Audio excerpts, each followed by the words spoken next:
Malam itu, Rian diseret paksa ke dalam mobil polisi oleh tetangga yang marah setelah melihat dia berpelukan dengan Budi di taman dekat rumah. Tak disangka saat para petugas mulai mengejeknya dengan kata-kata kasar seperti cowok kok suka cowok, memalukan banget, satu kalimat dari kapten membuat seluruh ruangan polsek menjadi sunyi senyap. Rian berdiri di tengah ruang interogasi yang terang benderang, tangannya masih gemetar, keringat dingin membasahi baju kaosnya yang sederhana. Wajahnya yang biasanya ramah kini pucat, mata hitamnya menatap lantai ubin yang sudah usang. Para petugas di sekitarnya, 5 orang pria berpakaian seragam biru, tertawa terbahak-bahak sambil menunjuk-nunjuk. "Lihat nih, anak muda Jakarta sudah pada rusak moralnya," kata salah satu dari mereka, suaranya penuh ejekan. Rian merasa dadanya sesak, seperti ada beban berat yang menekan. Dia baru berusia 25 tahun, bekerja sebagai karyawan kantor di pusat kota, hidup biasa saja sampai malam ini. Semua karena satu pelukan singkat dengan Budi, teman kuliahnya yang sudah 3 tahun diam-diam menjadi kekasihnya. Kapten Haris, pria berusia 50 tahun dengan rambut beruban dan postur tegap, tiba-tiba masuk dari pintu belakang. Ruangan langsung hening. Semua mata tertuju padanya. Kapten biasanya pendiam, disegani, jarang ikut campur urusan kecil seperti ini. Tapi malam ini dia berhenti tepat di depan Rian, menatapnya lama sebelum berbicara dengan suara pelan tapi tegas. "Cukup. Saya tahu rasanya seperti apa, karena anak saya juga seperti dia. Dan saya bangga dengan dia." Kata-kata itu menggema di ruangan seperti petir di siang bolong. Para petugas membeku, mulut mereka ternganga, tak ada yang berani bersuara. Rian sendiri mengangkat kepala, matanya melebar tak percaya. Apa yang baru saja dia dengar? Kapten Haris, pemimpin polsek yang paling disegani di kawasan ini, baru saja mengakui sesuatu yang selama ini tak pernah terbayangkan. Rian merasa dunia berputar. Dia yang tadi siap menerima hukuman atau bahkan kekerasan, kini merasa ada cahaya kecil menyelinap di antara kegelapan. Kapten Haris melanjutkan dengan nada lebih lembut, "Lepaskan dia. Ini bukan urusan polisi. Pulanglah, nak. Besok pagi kita bicara lagi kalau kamu mau." Rian keluar dari markas dengan langkah goyah, udara malam Jakarta yang lembab menyambutnya. Di jalan pulang, pikirannya berputar-putar. Bagaimana bisa kapten seperti itu? Apakah ini mimpi? Di rumah kecilnya di pinggiran, ibunya sudah menunggu dengan wajah khawatir. "Kamu kenapa malam-malam begini, Ri? Tetangga bilang kamu dibawa polisi." Rian hanya menggeleng, tak sanggup bercerita. Malam itu dia tak bisa tidur, bayangan wajah kapten dan kata-katanya terus menghantui. Besok pagi dia memutuskan untuk kembali ke markas. Bukan karena dipanggil, tapi karena ada sesuatu yang harus dia pahami. Di perjalanan dia menelepon Budi. "Aku baik-baik saja. Tapi ada yang harus aku ceritakan." Suara Budi di seberang terdengar lega tapi juga cemas. Rian tahu ini baru permulaan. Tekanan dari tetangga, keluarga, dan masyarakat belum lagi dimulai. Tapi untuk pertama kalinya dalam hidupnya, dia merasa tidak sendirian. Di markas keesokan paginya, Kapten Haris sudah menunggu di ruangannya yang sederhana. Meja kayu penuh berkas, foto keluarga di dinding, dan secangkir kopi panas yang masih mengepul. "Duduklah, Rian," katanya ramah. Rian duduk, tangannya masih dingin. Kapten mulai bercerita pelan tentang anak laki-lakinya yang kini tinggal di Bandung, tentang bagaimana dia dulu juga berjuang menerima. "Masyarakat kita susah, nak. Tapi kalau kita tidak mulai dari diri sendiri, siapa lagi?" Rian mendengarkan dengan air mata menggenang. Dia menceritakan tentang Budi, tentang bagaimana mereka bertemu di kampus, tentang cinta yang tumbuh diam-diam karena takut. Kapten mengangguk mengerti. "Jaga dirimu. Jangan biarkan mereka menghancurkanmu." Saat Rian keluar dari ruangan itu, dia merasa lebih ringan. Tapi saat pulang, pesan dari ibunya masuk pulang sekarang. Ayah tahu semuanya. Rian tahu badai baru saja dimulai. Rian tiba di rumah dengan hati berdebar. Pintu depan terbuka lebar, ayahnya duduk di ruang tamu dengan wajah merah padam, ibunya berdiri di samping sambil menangis pelan. Kamu bawa malu ke keluarga ini, suara ayahnya menggelegar begitu Rian melangkah masuk. Berita dari tetangga sudah menyebar seperti api di rumput kering. Malam tadi, saat Rian di markas polisi, tetangga yang melaporkannya langsung menelepon ayahnya di kampung. Rian berdiri di ambang pintu, tak berani mendekat. Ayah, ini bukan seperti yang Bapak pikirkan, katanya pelan. Tapi ayahnya bangkit, tangannya mengepal. Jangan bohong. Kamu laki-laki harusnya cari istri, punya anak, lanjutkan nama keluarga. Bukan begini. Ibunya hanya menangis, tak sanggup bicara. Rian merasa hatinya hancur berkeping. Dia ingat masa kecilnya, saat ayahnya mengajarinya main bola, mengajaknya ke masjid setiap Jumat. Semua itu kini terasa jauh. Malam itu Rian tidur di soa, tak diinginkan masuk kamar. Pagi harinya, dia pergi ke kantor dengan mata bengkak. Rekan kerjanya sudah mulai berbisik-bisik. Salah satu teman dekatnya, Andi, mendekat di ruang istirahat. "Ri, bener cerita tetangga. Kamu gay?" tanya Andi dengan suara rendah. Rian mengangguk pelan. Dia pikir Andi akan mendukung karena selama ini mereka selalu curhat. Tapi Andi mundur selangkah. "Wah, aku kaget. Maya, aku nggak bisa dekat-dekat lagi. Takut orang salah paham." Kata-kata itu seperti pisau. Rian pulang lebih awal, duduk sendirian di taman tempat dia biasa bertemu Budi. Budi datang tak lama kemudian, memeluknya pelan dari belakang. "Kita hadapi bareng," bisik Budi. Tapi Rian tahu Budi juga punya keluarga yang sama konseratinya di Surabaya. Beberapa hari kemudian Kapten Haris menelepon. "Datang ke markas sore ini. Ada yang ingin aku perkenalkan."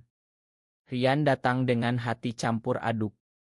Di sana, Kapten memperkenalkan seorang pria paruh baya bernama Pak Surya, seorang konselor dari komunitas dukungan di Jakarta. "Dia bisa bantu kamu bicara dengan keluarga," kata Kapten.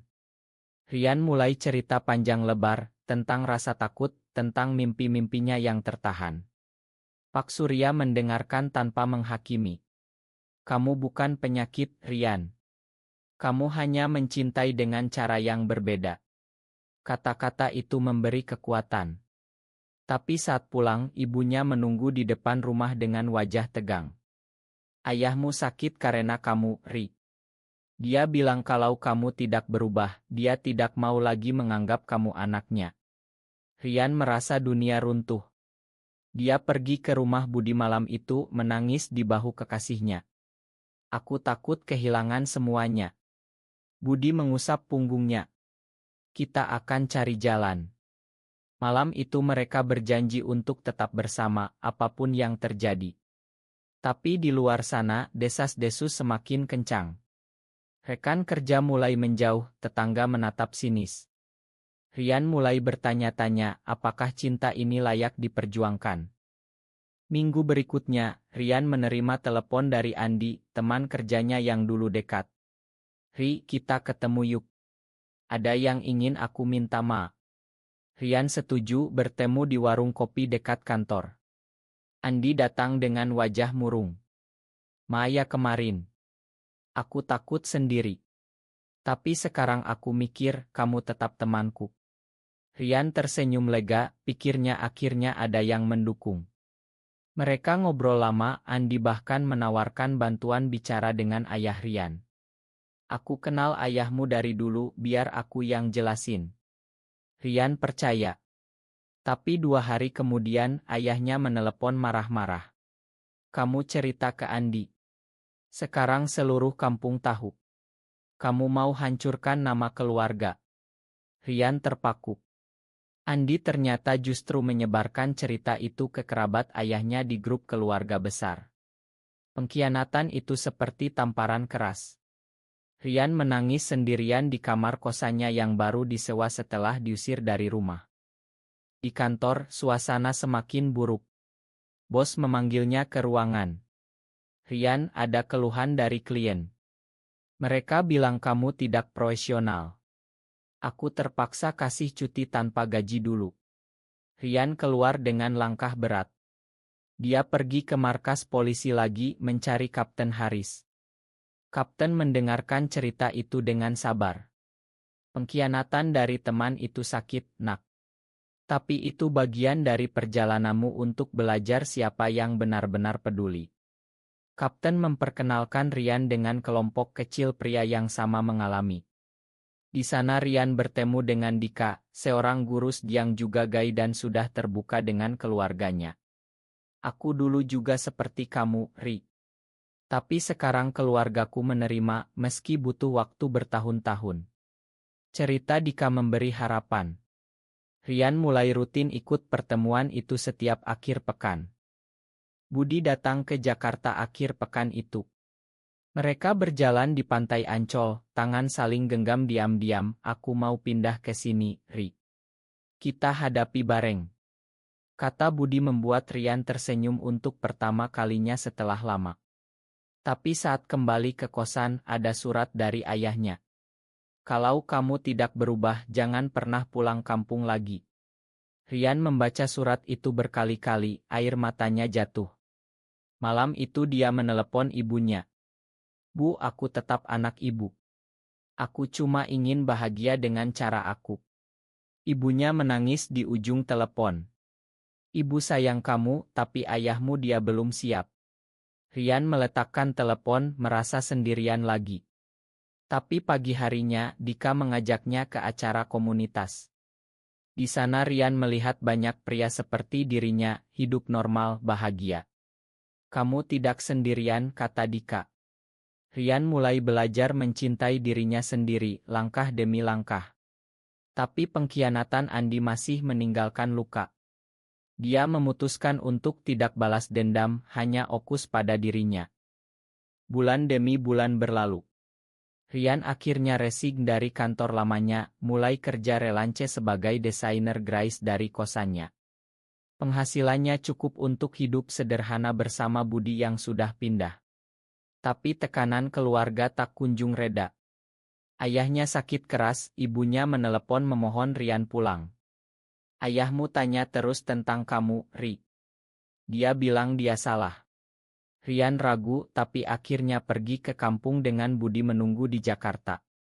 Di rumah lama, ayahnya duduk di teras, tubuhnya kurus. Kamu datang, katanya pelan.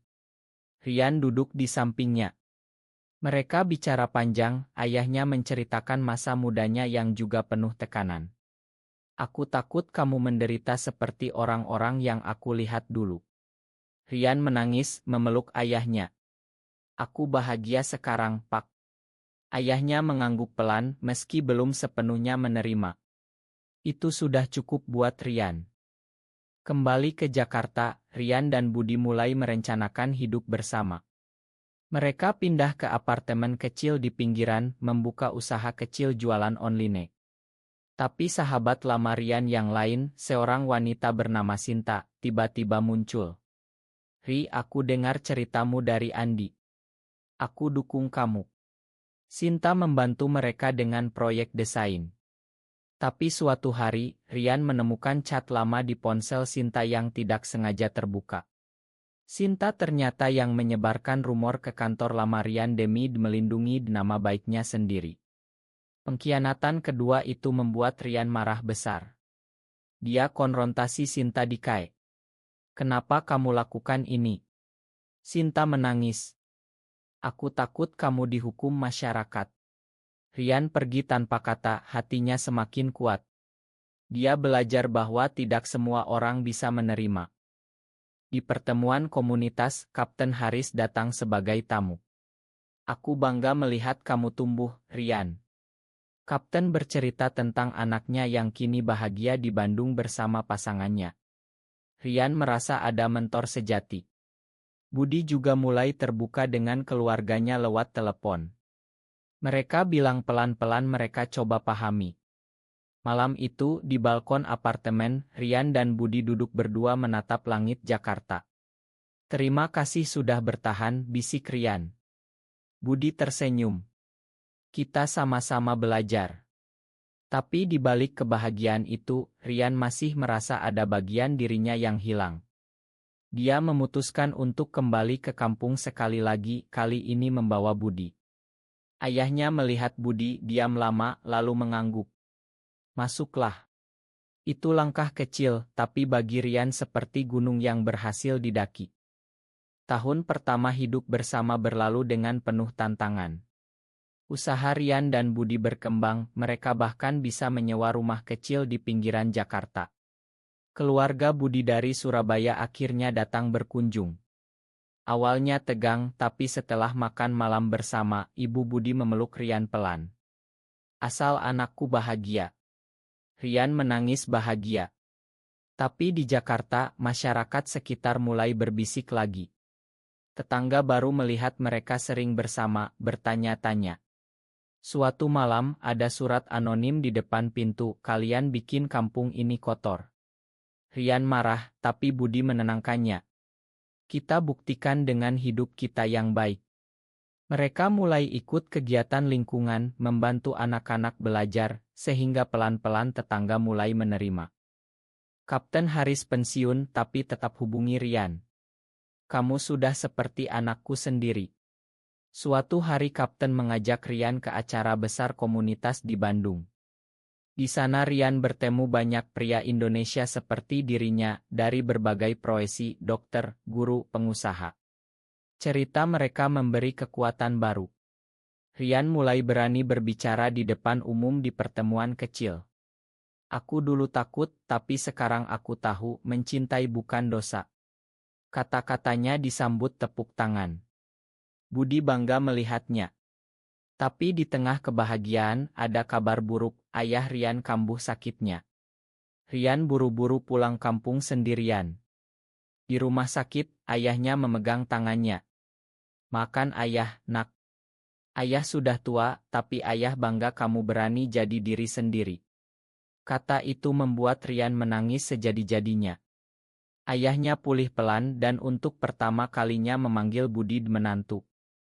Kembali ke Jakarta, Rian dan Budi merayakan ulang tahun mereka yang ketiga bersama. Mereka pergi ke pantai Bali untuk liburan singkat. Di sana, di bawah matahari terbenam, Rian memeluk Budi erat. Aku tidak menyesal mencintaimu. Budi membalas pelukan. Kita sudah melewati banyak, dan kita masih di sini. Momen itu terasa sempurna. Tapi saat pulang, ada pesan dari Sinta yang minta sungguhan. Rian memakan tapi tak lagi dekat. Dia belajar memilih lingkaran pertemanan yang sehat. Di komunitas, Rian mulai membantu yang baru bergabung, seperti dulu dia dibantu kapten. Perjalanannya belum selesai, tapi dia sudah tahu arahnya. 5 tahun kemudian, Rian dan Budi sudah membangun rumah kecil di pinggiran Jakarta. Usaha mereka maju, keluarga dari kedua belah pihak sudah saling mengenal. Kapten Haris sering datang berkunjung, bercerita tentang cucunya. Rian kini aktif di komunitas, membantu banyak pria muda yang masih berjuang dengan identitasnya. Suatu hari, dia diundang bicara di acara kecil di kampus lamanya.